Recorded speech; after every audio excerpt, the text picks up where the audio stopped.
gbáko àmọ́dún wa èsì kò ọba Dr. Munirudeen Adesola Lawal o lámìnísà o bàbá pé akọni àsìmọ́ fi dá lálẹ́ gàràgà mo wọlé forí adé ọba Timi tìlú ẹ̀dẹ̀ mọ̀ pọ̀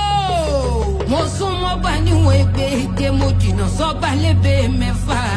ìgbàrọ̀bà fi lọ bá gbà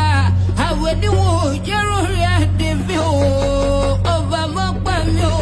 dákun pa mi láàní bá mi ò kọ́ ọdún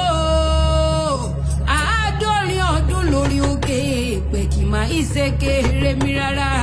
ọba Timi tìlú ẹ̀dẹ̀ náà ni mò ń pè lọ́wọ́lọ́wọ́ o adé orí ìyá mi olórí Àyíṣàtú ọmọ wù mí òrékè lẹ́wà mo ní lókọ ṣebó la àkì ládéládé bẹ́ẹ̀ ni lókọ la àǹkì lóye